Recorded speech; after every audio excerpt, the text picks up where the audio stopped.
Alright troopers, welcome back to the channel, and today we're doing a review of the Republic Bricks Uniless 10 V-19 Torrent. This specific model has 558 pieces. It was designed by Bruxy Mox. Currently retails for $210, but is on sale at the moment for $120. Alrighty, so I do have two of these ships from Republic Bricks, and both of them, they were about 95 to 99% complete, with one of them missing, I believe, 3 or 4 pieces, with the specific model you see in front of you missing maybe 1 or 2, if any. And then all pieces present were in good shape. They didn't have any discoloration that I noticed, and they also didn't really have any scratching on the tiles or anything that I noticed when I built it. And so they did appear to be in that 99-95% new condition range that he advertises on his site. And as we've seen in the past, it's not always the condition, but in most cases it does stick roughly to that 95% new condition rate. Alright, and moving on to just the overall design of the model is very good as far as shape and function. Some things a little bit just to point out real quick here is the that central fin in the back. It does lean to the right a little bit, just as far as weight distribution of the pieces. And then while we're on the topic of weight distribution, the fin, because of the size and the way it's connected to the model, it does lean back. So right behind cockpit there, you can see the connection piece right here with that clip. It does need that clip to keep the model from falling backwards.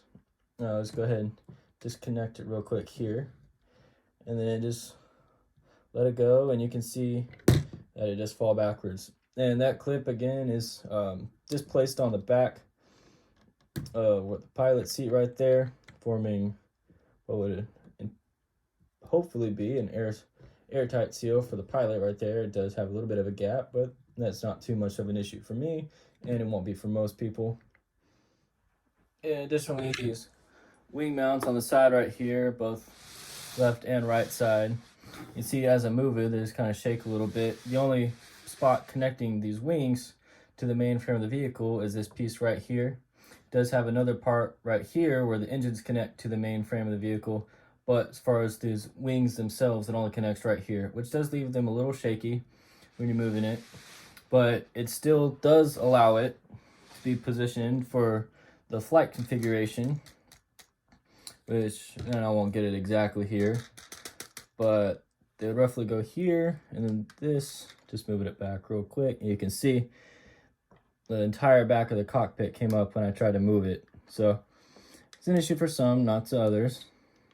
Personally, I would like to see it fixed in production development of it, but it's just what we got. And you can see here in flight mode, hold it a little back here to get in camera. And I'll go ahead and move it back to landing mode real quick. Alrighty. Something else just to be aware of, when I was building it, they have a long Technic piece that runs through all of this just to connect everything together. I did notice while building it that it had a little bit of a problem on the doors on either side, just having the pieces connect to it very well. So these pieces right here, you can see it's a piece with studs attached to it. This piece right here was also supposed to have studs attached on this side. I just removed those so that way it fit better, and even just that little bit it has there helped it a lot as far as the build goes.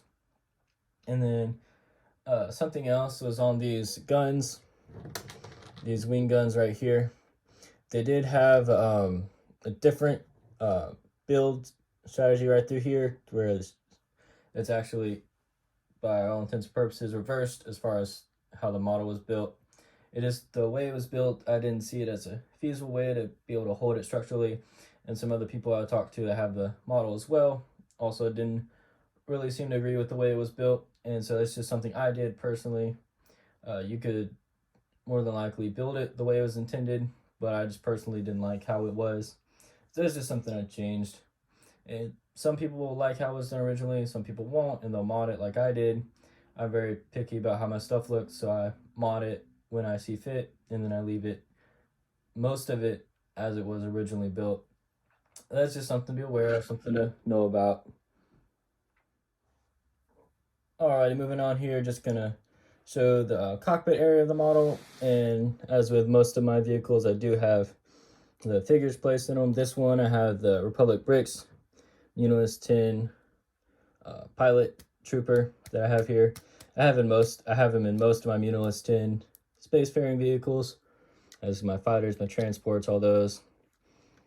And go ahead and take him out. You can see here that it has what's supposed to be a tan seating there for the pilot, and then a little control panel up front, and then it just closes off with that cockpit piece right there. And then on the back of this chair right here is where it attaches to that wing. So if you're not too careful when you pull it back, it will pull off right there and separate. So it is not going to be too big of an issue for some people, but for others it'll be something they might want to change or modify or something like that. But that's what it looks like. And then this doesn't have much anything else to do as far as interior goes. So that's just all there is there, just a cockpit piece. I'm gonna put that back and then fold the wings back into position real quick. And then as far as the instructions were for the model, I personally found them easy to follow. It does get a little interesting, I guess you could say, when you're building the main frame of the body here. It actually starts you off building the wings first, these two wings on the outside right here, and then you connect them in the middle before finishing the body, and then going on to that middle fin in the back. So that is something that's interesting. Kind of you would have thought it would have started off with the main body and then moved to each of the wings, but they was designed and set up, they just started with the wings there. So that's kind of cool, I guess. Some people will like that, some people won't. It's neither here nor there for me. It's just something different. And on the guns you see right here, the only thing I really had trouble with was just the way I wanted us to build the wings there. So I ended up just flipping it and doing it my own way, using all the pieces they had for it, but just changing it. There was one part on the back that some people might have trouble with, behind these slope pieces right here, and they're black slope pieces, so they're a little bit hard to see in the lighting right here. It does have two of those connector pieces for it to place onto.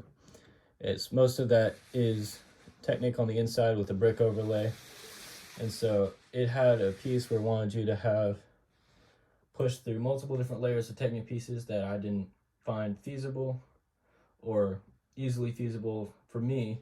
So I just changed it out to have just a shorter version that I went through one layer of the Technic and then connected it there. So it's just a little bit of those modifications I was talking about. Some people will do, some people won't. It's really up to how you want to do it. So just overall, I really enjoyed this model. It's something that I probably be getting more than just the two that I currently own. Just have a little bit of fleet, like a little wing, like six or seven of these eventually, just to save for little mocks I do in the future. That is something I plan to start doing more of on the channel. It's just diversify a little bit as far as like building different mocks and stuff once I'm able to, and getting space, as well as some other things I'd said right when I start off with just doing other Star Wars stuff as far as like history stuff. And I do have a 21-week series I'm planning. Might end up being a little shorter than that, but at most it'll be 21 episodes in it, just going over the clone unit breakdowns, starting off with each overall view of the clone units based off what we have in canon and legends. Kind of mix it up a little bit there. If they agree, if they disagree, I'll lean in favor of canon, but most of that information will come from the legends material, which personally I think they're both, as long as they fit and they don't interfere with each other, I don't see a reason not to use them both. The only time I'd say pick one or the other is when they interfere, but some people disagree with that, others won't. But that's just something I plan to do in the future, just to let you heads up on that for y'all. And then that's gonna wrap it up for the day. So if you did like the video, don't forget to like, comment, and share with your friends. If you're new, go ahead and hit that subscribe button to see more content like this in the future. And go ahead and follow the links below to my Instagram to get more regular news on updates for the channel. This says future plans, stuff like that, and occasionally something that I see that needs community input, I will post different polls or stuff on my Instagram stories. So if you want to be able to decide a little bit of the direction of the channel, just go ahead and check that out.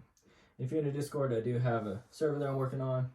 It is still being built a little bit, just as far as some technical stuff we're having with some of our bots we're using for it. But it should be all up and running by the end of the weekend. I've been told by some guys helping me build it. But yeah, that's going to wrap it up for today, and hope to see y'all Tuesday.